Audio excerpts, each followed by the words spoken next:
First mover Asia. Tokocrypto token holders benefit from reports of Binance acquiring the Indonesian exchange. A Tokocrypto spokesperson would not confirm the deal, which has been widely reported by regional media. Binance is a Tokocrypto investor. Bitcoin jumps back above $17,000. Good morning. Here's what's happening. Prices. Bitcoin's late surge sends it above $17,000 again. Insights. Tokocrypto would not confirm reports that Binance is acquiring the Indonesia exchange. In the interim, Tokocrypto token holders are seeing the token price rise. Prices.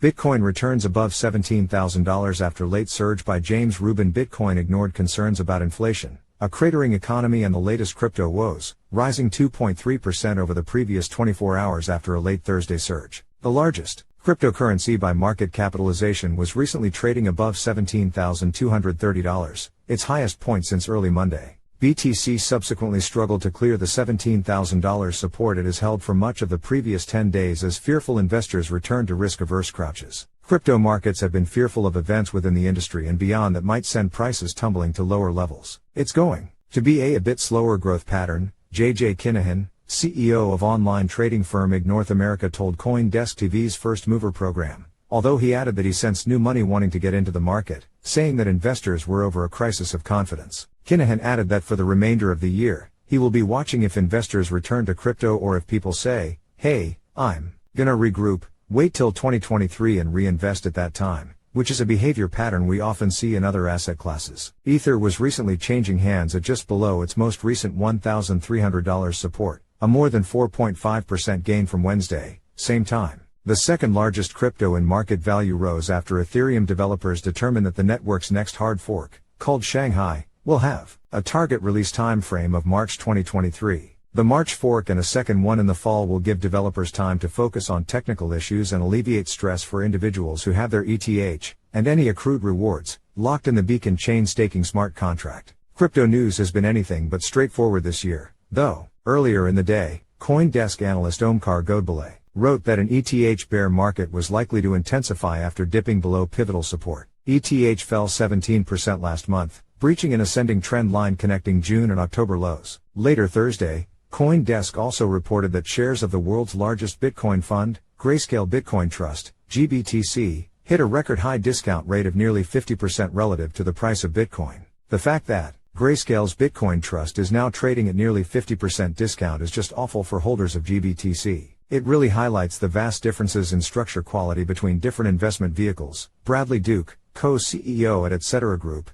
said in a note to CoinDesk. Grayscale and CoinDesk are both subsidiaries of Digital Currency Group. Most other major cryptos were recently in the green with Matic, the token of Layer 2 platform Polygon, up about 3.3% and popular meme coin Doge climbing almost 3%. The CoinDesk Market Index, CDI, an index measuring crypto's performance, jumped more than 2%. Major equity indexes snapped a 5-day losing streak with the tech-heavy Nasdaq and S&P 500 increasing 1.1% and 0.8%, respectively despite recent macroeconomic uncertainties. On Friday, investors will be eyeing the University of Michigan's widely watched Consumer Sentiment Index, which is expected to tick up a few fractions of a percentage point in its preliminary December reading compared to the previous month. IG North America's Kinahan sees crypto's recent sideways movement as a victory. If you get through the end of the year going sideways, I would look at that more as building momentum, he said.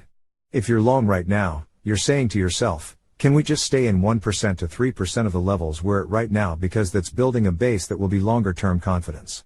Insights. Tokocrypto token holders see an upswing by Glenn Arty. Media reports from Indonesia say that Binance is in the process of acquiring Tokocrypto, one of the country's largest crypto exchanges. Except this deal hasn't yet been completed. It's far from official. Despite the narrative that says otherwise, there's no signed acquisition agreement. When asked by CoinDesk Indonesia about the acquisition process, Rika Hangayani, Tokocrypto's vice president of corporate communications, said the exchange doesn't comment on rumors and speculation that are circulating. Binance is one of Tokocrypto's investors who have joined since 2020 to jointly develop the company and help build the crypto asset industry in Indonesia, Hangayani said in a statement to CoinDesk Indonesia. Tokocrypto's focus is on building a sustainable business and actively continuing the development of the crypto asset industry, which has grown significantly. There's been one beneficiary of this preemptive announcement, token holders. According to CoinGecko data, Tokocrypto's exchange token, TKO, jumped 97% after the first story was published, and is up 50% over the last week. TKO's trading volume has jumped from around $3 million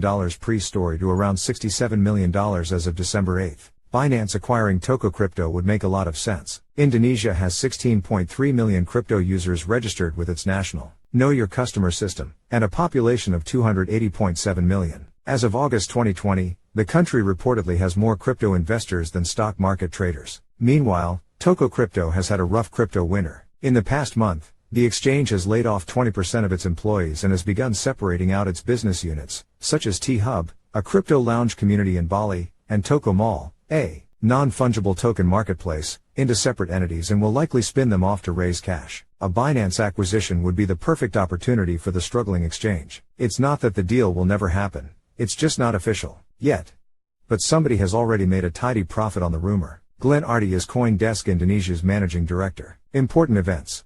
9:30 a.m. HKT/Sergeant 130 UTC, China Consumer Price Index, YI/November, 9:30 p.m. HKT/Sergeant 1330 UTC, United States Producer Price Index X Food and Energy, YI/November, 11 p.m. HKT/Sergeant 1500 hours UTC, Michigan Consumer Sentiment Index, DEC, CoinDesk TV. In case you missed it, here is the most recent episode of First Mover on CoinDesk TV. Senate committee to subpoena Sam Bankman-Fried if he does not testify voluntarily. Bitcoin trades flat. The U.S. Senate Banking Committee wants Sam Bankman-Fried to appear before it next week to discuss the collapse of FTX, and will subpoena him if he does not appear voluntarily. CoinDesk's Nick Haleshta had the latest. Plus, Carol House, former White House Director of Cybersecurity and Secure Digital Innovation at the National Security Council, weighed in on the FTX case. Also J.J. Kinahan, CEO of online trading firm IG North America, and electric coin company founder and CEO Zuko Wilcox joined First Mover. Headlines.